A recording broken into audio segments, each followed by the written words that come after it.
Hello everyone, I am मोहित भाटी। हम लोग आज इलेक्ट्रिक करंट के नेक्स्ट वीडियो पर आ गए।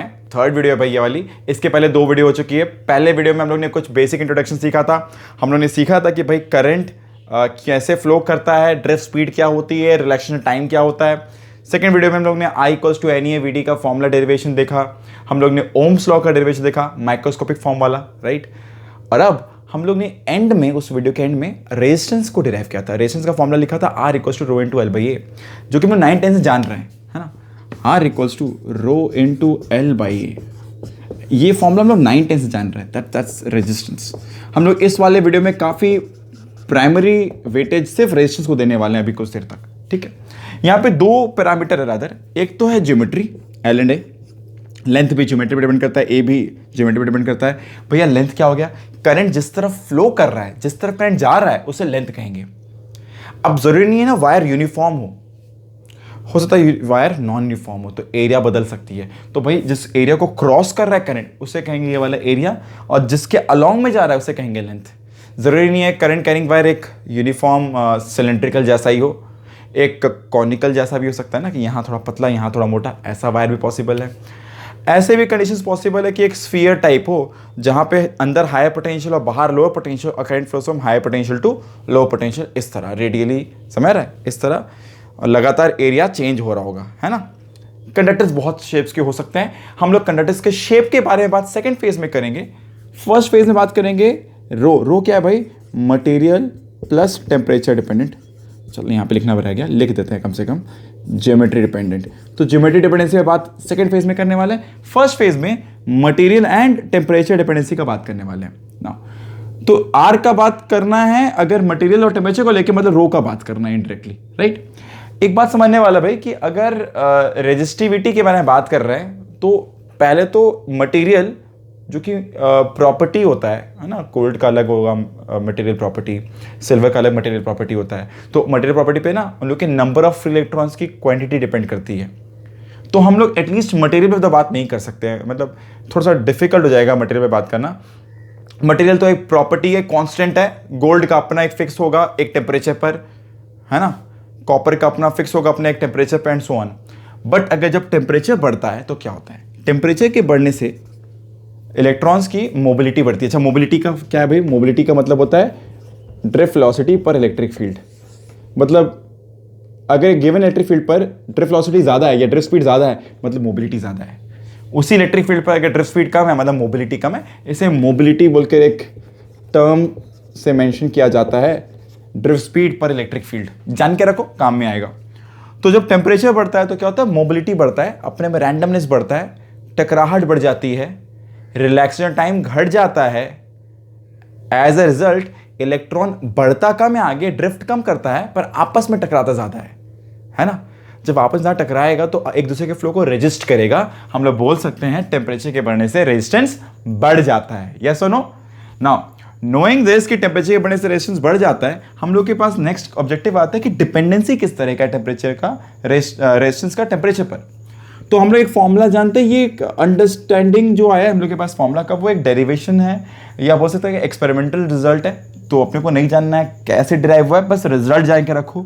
तो RT = R0 1 + alpha T - T0 + beta T - T0 whole squared. इस तरह का एक फॉर्मूला है जहाँ पे ये RT resistance at any temperature T, R0 मेरा initial observation of the resistance 1 है। अल्फा क्या भाई? अल्फा हो या बीटा हो, ये दोनों क्या है? टेम्परेचर कोएफिशिएंट ऑफ रेजिस्टेंस, है ना भाई। T0 क्या है? ये इनिशियल रेफरेंस टेम्परेचर, और T क्या है? जो फाइनल टेम्परेचर है जिस पर रेजिस्टेंस निकालना है, वो है, राइट। अच्छा, इस एक्सप्रेशन में ना एक बात ध्यान देने वाला है, अल्फा और बीटा दोनों का वैल्यू अलग अलग होता है। कहा जाता है बीटा का वैल्यू छोटा होता है, जिसके वजह से अगर चेंज ऑफ टेम्परेचर छोटा है, एग्जांपल लेते हैं किसी भी करंट कैरिंग वायर, किसी भी कंडक्टर, किसी भी मटेरियल को लो जो जनरली यूज हो रहा है प्रैक्टिकली फिजिकली, वहां पे जब भी हीटिंग होगा तो हीटिंग इतना ज्यादा भी नहीं हो जाएगा कि भाई जनरली के ऊपर मेल्ट कर जाए। ये टेम्परेचर T और T0 का डिफरेंस बहुत बड़ा नहीं होता है, बहुत छोटा होता है। मेरे बोलने का मतलब ये है, it's a very small difference. समझ आ रहा है? It's a very small difference, जिसके वजह से हम लोग बहुत बार, क्योंकि बीटा छोटा है, T - T0 भी जनरली छोटे होंगे, तो हम लोग बहुत बार RT = R0 one plus alpha T minus T not के एक्सप्रेशन को ही जानते हैं। बहुत सारे बच्चे यही फॉर्मूला जानते हैं, बट एक्चुअल फॉर्मूला तो ये है। और यही को इसी को हम लोग आगे बढ़ा के लिखें। देखो भाई, आर टी क्या होगा, rho at temperature T in 12/A, और आर नॉट क्या होगा, रो एट दिस नॉट, ये नॉट मतलब ये 20, 10, 0 कुछ भी हो सकता है। तो रो at this 0 L/A, L/A, L/A दोनों कट जाएगा, बिकॉज ये एक ही मटेरियल, एक ही रजिस्टर का दो टेम्परेचर का स्टेट है। तो हम लोग लिख सकते हैं rho at T equals to rho 0 1 plus alpha T minus T nought. काफी हिलता है ये बोर्ड, राइट। यहीं के एक्सप्रेशन को हम लोग चाहें तो लिख सकते हैं अल्फा इक्वल्स टू क्या हो जाएगा भाई, रो टी माइनस रो नॉट इधर टी माइनस टी नॉट। भैया कैसे आया, सोचने वाला बात, रो नॉट से इंटू किए, रो नॉट से इंटू किए, ये रो नॉट इधर आ गया तो रो टी माइनस रो नॉट, फिर यहाँ के रो नॉट को नीचे ले गए, टी माइनस टी नॉट को ले गए, अल्फा आ गया। बहुत बार जब ये चेंज ऑफ टेम्परेचर छोटा हो तो हम लोग इसको D rho by D T का नाम लिख सकते हैं, और इस तरह के एक्सप्रेशन को लिख सकते हैं, ठीक है। इनिशियल 1/इनिशियल resistivity of d rho by डो T, sorry d rho by D T, डो नी डो तो पार्शियल डेरिवेटिव हो गया, is alpha. Alpha is what, temperature coefficient of resistance, ठीक है ना। तो इस तरह से जान सकते हैं। तो एक बात तो क्लियर है कि अगर रेजिस्टेंस का वर्सेस टेम्परेचर ग्राफ बनाया जाए तो प्रैक्टिकली ग्राफ, क्योंकि यहाँ पे स्क्वायर है, एक कर्व होना चाहिए। तो अगर हम लोग यहाँ पे ग्राफ के बारे में सोचें नॉर्मल मेटेलिक कंडक्टर्स का, तो ग्राफ एक कर्व होगा इस तरह का, ठीक है। ये होगा किसी भी कंडक्टर के बारे में ग्राफ। आई होप यहाँ तक किसी को दिक्कत नहीं है, ठीक है। बट ये फॉर्मूला, ये एक्सप्रेशन देखो क्या है, ये तो एक लीनियर एक्सप्रेशन है। अगर ये वाला टर्म हट गया तो लीनियर एक्सप्रेशन बचा। आई होप समझ में आ रहा होगा, बीटा छोटा था बोल के आगे वाले टर्म को हम लोग जनरली नेग्लेक्ट कर देते हैं जब छोटा टेम्परेचर चेंज हो, है ना। जब बड़ा आएगा तो अलग बात है, वापस बात करेंगे, बट अभी तो बात नहीं करेंगे एटलीस्ट, है कि नहीं। तो अब शुरू करते हुए डिस्कशन बाकी ग्राफ्स पर भी और लीनियर क्यूमॉस पर भी। तो भाई R T equals to R naught 1 plus alpha, ये चेंज करना पड़ेगा भाई, ठीक है, ठीक है, विजिबल है ना। R T equals to R naught 1 plus alpha T minus T naught, ये जो हम लोग एक्सप्रेशन है ये तो लीनियर एक्सप्रेशन है कि नहीं। तो क्या बोलना है, बोलना ये है कि भाई जब ये चेंज ऑफ टेम्परेचर छोटा हो तो लगभग इसको हम लोग एक स्ट्रेट लाइन बोल सकते हैं, है ना, लगभग स्ट्रेट लाइन बोल सकते हैं। तो जब चेंज ऑफ टेम्परेचर ये टी नॉट है, ये छोटा होता है तो लगभग स्ट्रेट लाइन बोल सकते हैं इसको। वहीं पर जब चेंज बड़ा होगा तो वापस से कर्व ही है। तो रो वर्सेस टी का ग्राफ या फिर आर वर्सेस टी का ग्राफ कभी मत सोचा कि भाई स्ट्रेट लाइन होता है, एक्चुअली होता है कर्व है, क्योंकि चेंज ऑफ टेम्परेचर छोटा ले रहे हैं इसलिए लगभग इसको हम लोग स्ट्रेट लाइन या लीनियर ग्राफ मान लेते हैं, पर होता नहीं है, ठीक है ना। बात क्लियर है। अच्छा, ये बात जानने के बाद अब तरह तरह के मटेरियल्स होते हैं। जैसे मान लो ये था कंडक्टर, अगर बात करें सेमी कंडक्टर का तो रेजिस्टिविटी टेम्परेचर के बढ़ने पे घटता है। होता क्या है ना, यहां पर तो मेटल्स में क्या होता है, नंबर ऑफ फ्री इलेक्ट्रॉन्स सारे निकल आते हैं, जैसे ही हल्का सा भी रूम टेम्परेचर मिलता है सारे निकल आते हैं, तो एन हो गया कांस्टेंट। तो टेम्परेचर बढ़ने से बढ़ता है क्या, सिर्फ एक ही चीज बदलता है। क्या बदलता है, रिलैक्सेशन टाइम। टेम्परेचर बढ़ने से कोलिशन बढ़ जाता है, रिलैक्सेशन टाइम घट जाता है, इसकी वजह से रेजिस्टेंस बढ़ जाता है, ये रेजिस्टिविटी बढ़ जाती है। वहीं पर सेमी कंडक्टर्स में, सेमी कंडक्टर्स इसका एग्जाम्पल क्या हो गया, सिलिकॉन हो गया, जर्मेनियम हो गया, है ना, सिलिकॉन जर्मेनियम पढ़ेंगे आगे चलकर, ये सारे एग्जांपल्स हो गए। इनका टेम्परेचर बढ़ने पे क्या होता है, फ्री इलेक्ट्रॉन्स जो थे ना वो बंधे हुए थे, वो टूट के कंडक्शन में काम में आने लग जाते हैं। तो यहाँ पे टेम्परेचर बढ़ने से क्या होता है, रेजिस्टेंस घटता है, बिकॉज यहाँ पे नंबर ऑफ इलेक्ट्रॉन्स पहले बहुत कम थे, मतलब भीड़ भाड़ है ही नहीं, तो धक्का मुक्की होगा कहाँ से भाई। धक्का कब लगता है एक दूसरे में, जब बहुत सारे आबादी एक संग एक जगह पर आ गई है भाई और सब लोग को जाना है आगे, तो धक्का मुक्की तब होगा ना। रोड पूरा खाली पड़ा है भाई, लॉकडाउन चल रहा है, रास्ता पूरा खाली पड़ा है, इकलौता बंदा निकला है, तो क्या दिक्कत है उसको, है कि नहीं। तो पर्टिकुलरली नंबर ऑफ पर्सन्स या नंबर ऑफ इलेक्ट्रॉन्स बढ़ेंगे तब तो ज़्यादा करंट फ्लो करेगा। तो ये बात हो गई यहाँ पे। यहाँ टेम्परेचर बढ़ने से रेजिस्टेंस घटता है। एक और है, एक और मटेरियल हुआ, कोई भी एलॉय स्पेशली मैंगनीन। मैंगनीज के अलावा और भी नाम है, मैं बाकी नाम को अभी नहीं लूंगा, जब हम लोग पोटेंशियोमीटर पढ़ेंगे तब लेंगे। इनका टेम्परेचर चेंज से रेजिस्टिविटी पर कोई खास असर नहीं पड़ता, लगभग स्ट्रेट लाइन रहता है, ये लगभग स्ट्रेट है। इसे ये एग्जाम्पल, ये कोई बहुत, ये कुछ तरह के अलॉयज होते हैं, 2-3 नाम मैं नहीं लूंगा, मैं एक ही नाम लूंगा अभी जो सब लोग को याद रखना है, वो है मैंगनीज। याद कर लो, इनके टेम्परेचर चेंज से यहाँ पर रेजिस्टिविटी चेंज नहीं होता है। इसका एप्लीकेशन हम लोग पोटेंशियोमीटर के वायर में देखेंगे। पोटेंशियोमीटर एक ऐसा इंस्ट्रूमेंट है जो हम लोग को किसी भी बैटरी का ईएमएफ और उसका इंटरनल रेजिस्टेंस नापने के काम में आता है। प्राइमरीली वोल्टमीटर का एक अच्छा ऑल्टरनेटिव माना जाता है उसे, ठीक है। तो वो एक वायर का बनता है, लैब तो अब चल नहीं रहा है 20 साल, पर अगर लैब में जाते तुम लोगों को दिखता, बहुत इंपॉर्टेंट एक्सपेरिमेंट आता है पोटेंशियोमीटर पर, हर बोर्ड में एक्सपेरिमेंट है, सीबीएसई, वाईएससी, ओडब्ल्यूबी सब में है, ठीक है। तो ये जो रो वर्सेस टी का जो ग्राफ है लगभग स्ट्रेट होता है बोलकर, उसे अगर हम लोग उस वायर को मैंगनीज का बनाएं तो टेम्परेचर के बदलने पर रेजिस्टेंस नहीं बदलता है, तो रीडिंग नहीं खराब होता, अच्छा रीडिंग आता है, इसलिए मैंगनीज का बनाया जाता है। तो ऐसे तो हम लोग ये बात समझ गए। एक और मटेरियल हो गया, वो है चौथा material, super conductor. Temperature lower down करते करते अगर एक रेंज के नीचे टेम्परेचर लेके जाओगे, रेजिस्टिविटी या रेजिस्टेंस लगभग 0 हो जाएगा। मॉडर्न साइंस का देन है भाई, पर्टिकुलर टेम्परेचर से लो टेम्परेचर पर रेजिस्टेंस लगभग 0 हो जाता है, इसे हम लोग कहते हैं सुपर कंडक्टर। समझ आ रहा है? ये हो गया अपना एक बेसिक आइडिया रो वर्सेस टी के ग्राफ्स का। अपने काम में तो यही आने वाला है, और ये लगभग स्ट्रेट लाइन होगा जब हम लोग टेम्परेचर चेंज छोटा लेते हैं, तो हम लोग ये फॉर्मूला यूज कर सकते हैं। मेरा बोलने का मतलब है जब टेम्परेचर चेंज बड़ा हो तो हम लोग को सोचना पड़ेगा कि ये फॉर्मूला यूज करना है कि नहीं करना है। इस बारे में डिस्कशन न्यूमेरिकल में करने वाला है, ठीक है। अभी तो जान के रखो। तो ये फॉर्मूला जानने के बाद और थोड़े बहुत रिजल्ट समझने के बाद हम लोग इसके स्ट्रेट अवे एप्लीकेशंस पे चलते हैं। एप्लीकेशन में सबसे पहला एप्लीकेशन काफ़ी स्ट्रेट अवे स्कूल लेवल जो न्यूमेरिकल होता है ना, उसके टाइप का क्वेश्चन लेते हैं और स्टार्ट करते हैं, ठीक है। पहले इसे वाइप ऑफ कर लें।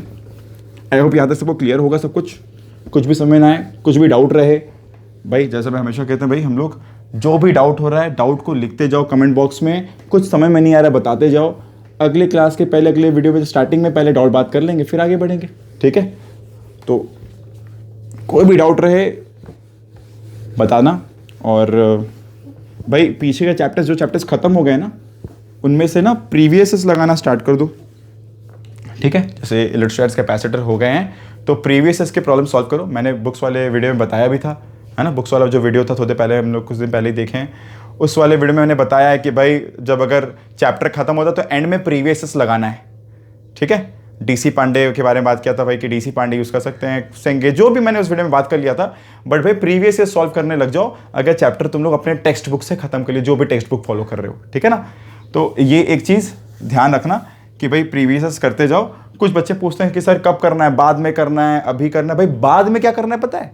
बाद में टेस्ट पेपर सॉल्व करना है रिवीजन के टाइम पर, ठीक है। प्रीवियस तो लगा दो, भी कोई दिक्कत नहीं है। एंड की तरफ जब रिवाइज करना होगा ना तो क्या करेंगे उस समय अपने टेस्ट पेपर सॉल्व करेंगे। तो जो भी हो, फिलहाल तो अपने डिस्कशन पर वापस रहते हैं। तो क्वेश्चन लेते हैं एक तो नंबर 1। क्वेश्चन क्या दिया हुआ है भाई? A copper coil has resistance of 20 ohm. सुनना, a copper coil has resistance of 20 ohm at 0 degree Celsius, ठीक है, and resistance of 26.4 ohm at 80 degree Celsius. Find the temperature coefficient of resistance of copper. तो T कितना है भाई? 0 degree Celsius, T not हो गया। ये कितना है रेजिस्टेंस इस समय? 20 ओम। टी एट एनी टेम्परेचर कितना है? एनी टेम्परेचर है कितना पहले? ये 80 ना, 26.4 सॉरी 26.4। और रेजिस्टेंस क्या है इस टेम्परेचर पर? रेजिस्टेंस तो उल्टा क्या कर रहे हैं अभी, ये रेजिस्टेंस है और टेम्परेचर है 80 डिग्री सेल्सियस, ठीक था पहले ही। अपने को अल्फा ऑब्टेन करना है, तो क्या करेंगे? Alpha equals to straight away formula लगाते हैं जो हम लोग डिराइव किया अभी आर टी क्या था, rho T minus rho naught, या फिर R T minus R naught, same रहेगा, बस एल बाई ए मल्टीप्लाई कर देना होता है ना। तो R T minus R naught by R naught T minus T naught is the formula for alpha straight away, है ना। जो दिख रहा है चेंज ऑफ टेम्परेचर बहुत बड़ा नहीं है, ये 50 60 70 80 तक के अंदर में तो छोटा चेंज मानेंगे, उसके बाद बड़ा मानेंगे, ठीक है। तो आर टी क्या हो गया? 26.4 माइनस 20 बाई 20 है ना, आर नॉट 20 है, टी मतलब 80 माइनस 0, तो ये 80 हो गया। सॉल्व कर लोगे, जो भी रिजल्ट आएगा अपना आंसर आ गया। ठीक है, 20 इंटू 80 आंसर लगभग 410 टू पावर के कुछ ऑर्डर में आ रहा है। सॉल्व मैं नहीं कर रहा हूँ भाई, सॉल्व तो खुद ही करना है, मेरा करने वाला सॉल्व का पार्ट नहीं। अच्छा, मैंने यहाँ पे यूनिट लिखा सेल्सियस इनवर्स, कहाँ से आया भाई? दिख रहा होगा ये रेजिस्टेंस है, नीचे भी रेजिस्टेंस है। रेजिस्टेंस यूनिट था ओम, ओम कैंसिल हो जाएगा, नीचे बचेगा डिग्री सेल्सियस, तो ऊपर जाके degree Celsius inverse, that's the unit of alpha. ठीक है ना, नोट कर लेना बड़े प्यार से। आगे एक और क्वेश्चन लेते हैं, स्कूल लेवल पर एकदम बेसिक एक और क्वेश्चन। ठीक है, क्वेश्चन में कुछ चीज़ें बदलेंगी, ऑब्वियसली कुछ चीज़ों को बदलना पड़ेगा, नहीं तो फिर वेरिएशन सीख नहीं पाएंगे, है ना। नेक्स्ट क्वेश्चन में क्या है, वेरिएशन देख लें। Metallic wire has a resistance of 120 ओम, 120 ओम की भाई मेटेलिक वायर है एट 20 डिग्री सेल्सियस। तो भाई R0 है 120 ओम और ये T0 है 20 डिग्री सेल्सियस। ठीक है ना, इनिशियल टेम्परेचर T0 बोलते हैं। Find the temperature at which the resistance of the same metallic wire rises to 240 ohms. उसी मेटेलिक वायर की रेजिस्टेंस कहाँ चली जाती है भाई? 240 ओम पर चली जाती है। क्या निकालने बोला है? फाइंड द टेम्परेचर ना, और अल्फा बता दिया गया। फाइंड द टेम्परेचर और अल्फा बता दिया गया 210 टू पावर -4 पर डिग्री सेल्सियस इनवर्स। हाँ ठीक है, चलो आगे बढ़ते बात करते हैं। फिर निकालना टी है अपने को, तो फॉर्मूला कौन सा लगाएं? फॉर्मूला लगा देते हैं अल्फा वाला, अभी थोड़े पहले लिखे थे, alpha equals to RT minus R0, R0 into 1, R0 into T minus T0। तो भैया ये T माइनस T0 को इधर ले जाओ, RT minus R0 by R0 into alpha इधर लिख दो। तो RT minus R0 by R0, अभी RT क्या है? 240 minus 120 by 120 into alpha, alpha ये रहा alpha 210 to power -4, this is T minus T0। समझ आ रहा कि नहीं आ रहा है? सॉल्व करने वाली बात है भाई। T0 क्या है? 20, तो लिख देंगे T इक्वल्स टू 20 प्लस होगा, देख देते हैं क्या है ये, 120 बाई 120 इंटू 210 पावर -4 प्लस 20। इस कैलकुलेशन तो कर ही लेते लगे हाथों, बड़ा सिंपल लग रहा है ना। अच्छा क्वेश्चन मिला इस बार। ये 1 बाई 210 पावर -4 कितना हो गया भाई? पॉइंट, एक काम करते हैं -4 को ऊपर लेके जाए तो क्या होगा? 10 पावर +4 बाई 2 प्लस 20, तो एक 10 को अलग कर दो, तो ये कितना हो गया? 5000 प्लस 20 मतलब 5020 डिग्री सेल्सियस। बड़ा चेंज है भाई, बड़ा चेंज है। ठीक है ना, फॉर्मूला भी वही लगाया गया है। तो भाई हम लोग बात करेंगे कब हम लोग फॉर्मूला चेंज करने वाले हैं, बट जनरली फॉर्मूला यही यूज़ हो रही है। कौन से भाई? लीनियर वाला, लगभग लीनियर वाला फॉर्मूला यूज़ कर रहे हैं। अप्रॉक्सीमेशन चल रहा है, काफ़ी बड़ा चेंज नहीं आता आंसर में, इसलिए चेंजेस नहीं किए जा रहे हैं, बट जो भी हो। अच्छा, एक क्वेश्चन ना हम लोग लेके रखेंगे, अगले वाले वीडियो में उसको आंसर करेंगे, तो एक होमवर्क हो जाएगा, फिर ट्राई भी करते बनेंगे। तो बोला जाए resistance of a thermal coefficient of resistivity, resistance R of thermal coefficient of resistivity alpha is connected in parallel with a resistance 3R। ठीक है, तो यहां पर क्वेश्चन को नोट करना स्टार्ट करते हैं। आई होप यहां पे कोई दिक्कत नहीं किसी को। आगे बढ़ते हुए ज्योमेट्री वाली बात बाकी है भाई करना। नेक्स्ट आई गेस टेम्परेचर वाला फॉर्मूला सबको क्लियर हो गया होगा, काफ़ी सिंपल फॉर्मूला है, पूरा फॉर्मूला बेस्ड ही है। तो resistance R of thermal coefficient of resistivity alpha is connected in parallel with a resistance 3R having thermal coefficient of resistivity 2 alpha। तो एक का अल्फा है, एक का 2 अल्फा है। Find the alpha effective. क्या है question? Find the alpha effective. बड़ा मजेदार क्वेश्चन है भाई। एक रेजिस्टेंस है, रेजिस्टर है रेजिस्टेंस R का, उसका अल्फा है thermal temperature coefficient, thermal coefficient बोल सकते हैं, और दूसरा 3R के पैरेलल में, और इसका है 2 अल्फा। ये दोनों पैरेलल में लगाए गए हैं, मतलब ये R, ये 3R, इनके मतलब इन दोनों का जो इफेक्टिव आएगा, इसका इफेक्टिव का अल्फा क्या होगा? समझ रहा है? इन दोनों का अल्फा इफेक्टिव क्या होगा ये फाइंड आउट करना है। Find the value of alpha effective, दिमाग लगा लेना, अगले वाले वीडियो में मैं इसको आंसर करूंगा। ध्यान रखना फर्स्ट प्रिंसिपल्स अभी भी लागू होगा। फर्स्ट प्रिंसिपल मतलब क्या है? दोनों पैरेलल में है ना, दोनों पैरेलल में ऐड होंगे, तो दोनों पैरेलल में ऐड होने के बाद एक R के बराबर आएगा, और ट्राई करना वहाँ से एक्सप्रेशन लिखकर अल्फा कंपेयर करने का। अपने एंड से ट्राई करो, ठीक है, अपने एंड से ट्राई करना। इन लोग दोनों पैरेलल में हो रहा है, एक आर इक्विवेलेंट आएगा, आर इक्विवेलेंट की जगह 1 plus alpha effective delta T लगाओगे और इस तरफ इसमें 1 प्लस अल्फा, मतलब जहाँ पे ये आर होगा 1 प्लस अल्फा डेल्टी और जहाँ पे 3r था वहाँ पे 1 प्लस 2 अल्फा डेल्टी। ट्राई करोगे खुद से, ठीक है ना। अगले वाले वीडियो में इसका आंसर बताया जाएगा। तो अल्फा इफेक्टिव जिसका आंसर आ जाए भाई कमेंट बॉक्स में आंसर डाल देना, ठीक है। जैसा होगा मैं वहाँ पे एक बार आंसर कर दूंगा। वैसे नेक्स्ट वाले वीडियो में सोल्यूशन तो मिलेगा ही। तो भाई ये हो गई बात, इस पर और क्वेश्चन अभी नहीं करते हैं। एप्लीकेशन को आगे बढ़ाते हुए हम लोग बात करते हैं अब ज्योमेट्री वेरिएशंस पर।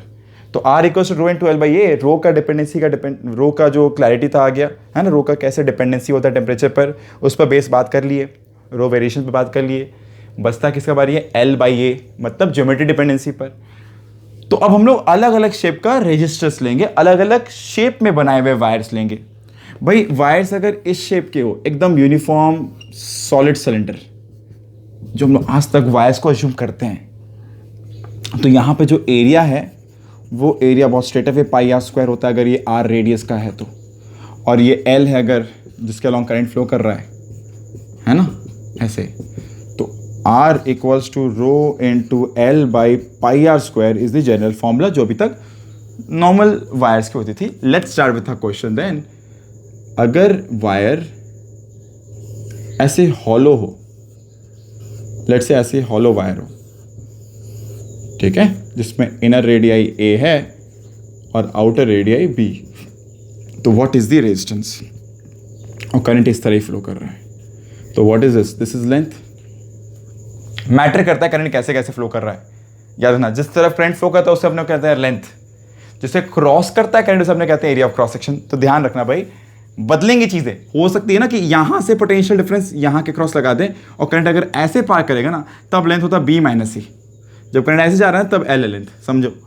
तो लिखेंगे रो इनटू, चलो दोनों काम कर लेते हैं, rho into L by pi b square minus a square. कैसे भाई, कॉमन एरिया, ये वाला एरिया, ये वाला एरिया, ये एरिया क्या है, पूरा area pi b square minus pi a square, तो ये हो गया रेजिस्टेंस। समझ आ रहा है कि नहीं आ रहा है। अब अगर मान लेते हैं ये पोटेंशियल डिफरेंस से इधर करंट अगर ऐसे फ्लो करते हैं, काम करते हैं मार्कर चेंज करके कलर देख के देखते हैं, करंट ऐसे फ्लो करता है इस तरह, समझ रहे, इस तरह। अगर ये सिलेंडर है, अगर ये सिलेंडर है तो सिलेंडर में इस तरह फ्लो कर रहा है, अंदर से बाहर की तरफ, अंदर से बाहर की तरफ। तो भैया लेंथ कितना है इस बार, आर में लेंथ कितना है, लेंथ इस बार बी माइनस ए है।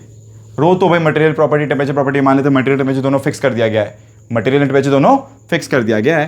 बात आती है भाई एरिया की, और अब समझने वाला बात है कि एक सिलेंडर को इमेजिन करो, जैसे से रेडियली बाहर जाओगे, है ना, इमेजिन नहीं कर पा रहे तो वापस इमेजिन करो, ये अगर एक सिलेंडर है, जैसे से बाहर जाओगे इसकी रेडियाई बढ़ती जाएगी भाई, है ना, तो जिस एरिया को क्रॉस कर रहा है वो बदलता जाएगा, नहीं, तो अपने को यहाँ पे डिराइव करना पड़ेगा।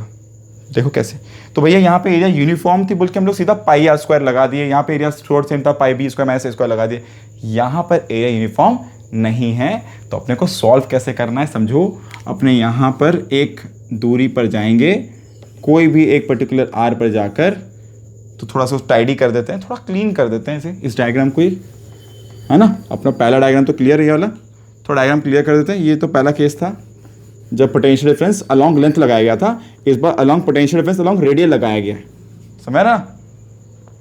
हमेशा मैटर करता है भाई करंट कहाँ से कहाँ फ्लो कर रहा है, उसके आधार पर ही लेंथ वेंथ की सारी बातें बदलती है, ठीक है ना। तो हो क्या गया, लेट्स से ये एक ऐसा कुछ एक कंडक्टिंग वायर है और अपने को पता है कि करंट इस बार अंदर से बाहर जा रहा है, ये है ए, ये है बी, और मान लेते हैं ये जब जा रहा था तो अलग अलग टाइम पे तो अलग अलग एरिया पार हो रहा है, कभी ये सिलेंडर क्रॉस हो रहा है ना, कभी ये सिलेंडर क्रॉस हो रहा है, कभी इसके बड़ा वाला, कभी इसके बड़ा वाला सिलेंडर क्रॉस हो रहा है ना। तो जब ये क्रॉस कर रहा था, मान लेते हैं कोई दूरी है x, तो what is the resistance, what is the, ये छोटा, ये मान लो पतला सा, इसमें एक विथ भी ले लो इसका, एक पतला सा विथ भी ले लो इसका, ठीक है ना। हाँ, तो भैया लिखते हैं ये पतले से रीजन में, जो ये पतला सा रीजन है इसका, इस सिलेंडर का, जिसको ये करंट कैरिंग वायर पार कर रहा होगा एक मोमेंट पर, किसी इंस्टेंट पर, है ना, जिस इंस्टेंट पे क्रॉस कर रहा होगा, इसका रेजिस्टेंस कितना है, इस सिलेंडर का रेजिस्टेंस कितना है। तो लिखेंगे डी आर इक्वल्स टू रो क्या होगा भाई, रेजिस्टिविटी। एल अगर अपने एक्स पर है और इस चौड़ाई को डी एक्स बोल दें, तो ये लेंथ इस तरफ ही जा रही है ना करंट, जिस तरफ करंट जाते हुए उसको हम लोग कहेंगे डी एक्स। तो लिख देंगे इसको अपने डी एक्स बाई कितनी एरिया को क्रॉस कर रहे हैं, पाई x square minus a square, हाँ है ना, रो इंटू लेंथ, और कौन सा एरिया क्रॉस हो रहा है, पाई x square minus a square, हाँ है ना। तो यहां से हम लोग अगर इसको सॉल्व करने जाएं, तो इंटीग्रेट कर सकते हैं, क्यों भाई, इसके बाद नेक्स्ट लेयर और x बढ़ेगा, नेक्स्ट लेयर और x बढ़ेगा, नेक्स्ट लेयर और x बढ़ेगा, तो x कैसा कैसा होगा, a से लेकर x इक्वल्स टू b तक, है ना, x a से लेकर b तक सारे अलग अलग तरह के आ जाएंगे रेडियस। एक सिलेंडर क्या है, बहुत सारे रेडियस से बना है, बहुत सारे इसके x के वैल्यूज होंगे, पहला x वैल्यू क्या होगा a, और आखिरी x का वैल्यू क्या होगा b, और करंट कभी a को क्रॉस किया, फिर आगे गया, फिर आगे गया, फिर आगे गया, और है ना वो करंट रेडियली जा रहा है इस तरह। तो ये कोई भी मोमेंट पर हम लोग लिख दिए और फिर इंटीग्रेट कर देंगे, बिकॉज सब एक के बाद देखें तो सीरीज कॉम्बिनेशन, बस R1 plus R2 plus R3 करना है।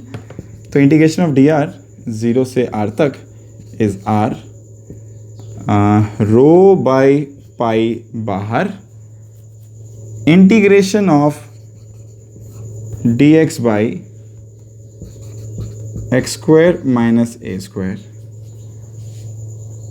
X square minus a square, नहीं x square minus a square, एक मिनट रुकना, मेरे से एक गड़बड़ी हो गई है भाई, x square minus a square क्यों होगा, ये तो x square minus a square नहीं होगा भैया, किस एरिया को क्रॉस कर रहा है वो, 2 पाई आर एल ना, कर्व सरफेस एरिया, किसको करंट क्रॉस कर रहा है एक मोमेंट पर एक्स पर, 2 पाई आर एल। तो मेरे से ये गलती हो गई भाई, मैंने पता नहीं क्या सोचते ये कुछ रिजल्ट गलत लिख दिया, 2 पाई एक्स, अगर ये L है 2 पाई XL, तो भाई यहाँ पर भी फटाफट करेक्शन कर लेते हैं। काफ़ी बच्चे बेचारे परेशान हो गए होंगे भाई कि कर क्या रहा हूँ, बट ठीक है, 2 पाई इंटू L, माफ़ करना, ठीक है ना, rho into length by area, जिस एरिया को क्रॉस किया जा रहा है, जिसको करंट पार कर रहा है, तो करंट ऐसे भी जा रहा है, इधर भी जा रहा है, नीचे भी, इस तरह, तो 2 पाई XL, तो ये हो गया A से लेकर B तक, rho by 2 pi L, integration of this will be log x b minus log a, मतलब लॉग b बाई a। तो स्टेप जंप किया भाई लास्ट में, आई गेस समझ में आ गया होगा, ठीक है। एक काम करते हैं, नेक्स्ट वाले वीडियो में कंटिन्यू करने वाले हैं, बट एक क्वेश्चन इसमें से भी एक ले लेते हैं, क्या लेना है, एक इस तरह का कंडक्टर है, इसका रेडियस a, इधर का रेडियस b, कॉनिकल कंडक्टर बोल सकते हैं, कॉनिकल कंडक्टर, है ना, अपने को इस कॉनिकल कंडक्टर का इसके अक्रॉस में रेजिस्टेंस ऑब्टेन करना है। गिवन इसकी लेंथ दी गई है भाई कोई L, करंट यहां से ऐसे निकल रहा है, दिख रहा होगा लगातार एरिया ऑफ क्रॉस सेक्शन बदल रहा है। काफी फिनोमिनल क्वेश्चन है, काफी सिंपल इंपॉर्टेंट क्वेश्चन है, स्कूल की किताब में दिखेगी भाई, एचसी वर्मा में किताब में दिखेगी, एचसी वर्मा में करीबन 10-11 के आसपास ही है, इलेक्ट्रिक करंट के फर्स्ट पेज पर ही है, हर किताब में इस पर क्वेश्चन दिया हुआ भाई, कॉनिकल कंडक्टर है। इसके बाद और भी वेरिएशंस है, अपने नेक्स्ट वाले वीडियो में यहीं से कंटिन्यू करने वाले हैं, और भी तरह के शेप्स पर, तो रेजिस्टेंस के अलग अलग प्रॉब्लम्स नेक्स्ट वाले वीडियो में सॉल्व करके खत्म करने वाले हैं, ठीक है भाई। उसके बाद बात करेंगे इंटरनल रेजिस्टेंस एंड सेल्स, ठीक है, internal resistance and cells, right. तो यहाँ तक देखते रहो, कोई डाउट हो बताना, keep solving, keep studying, thank you.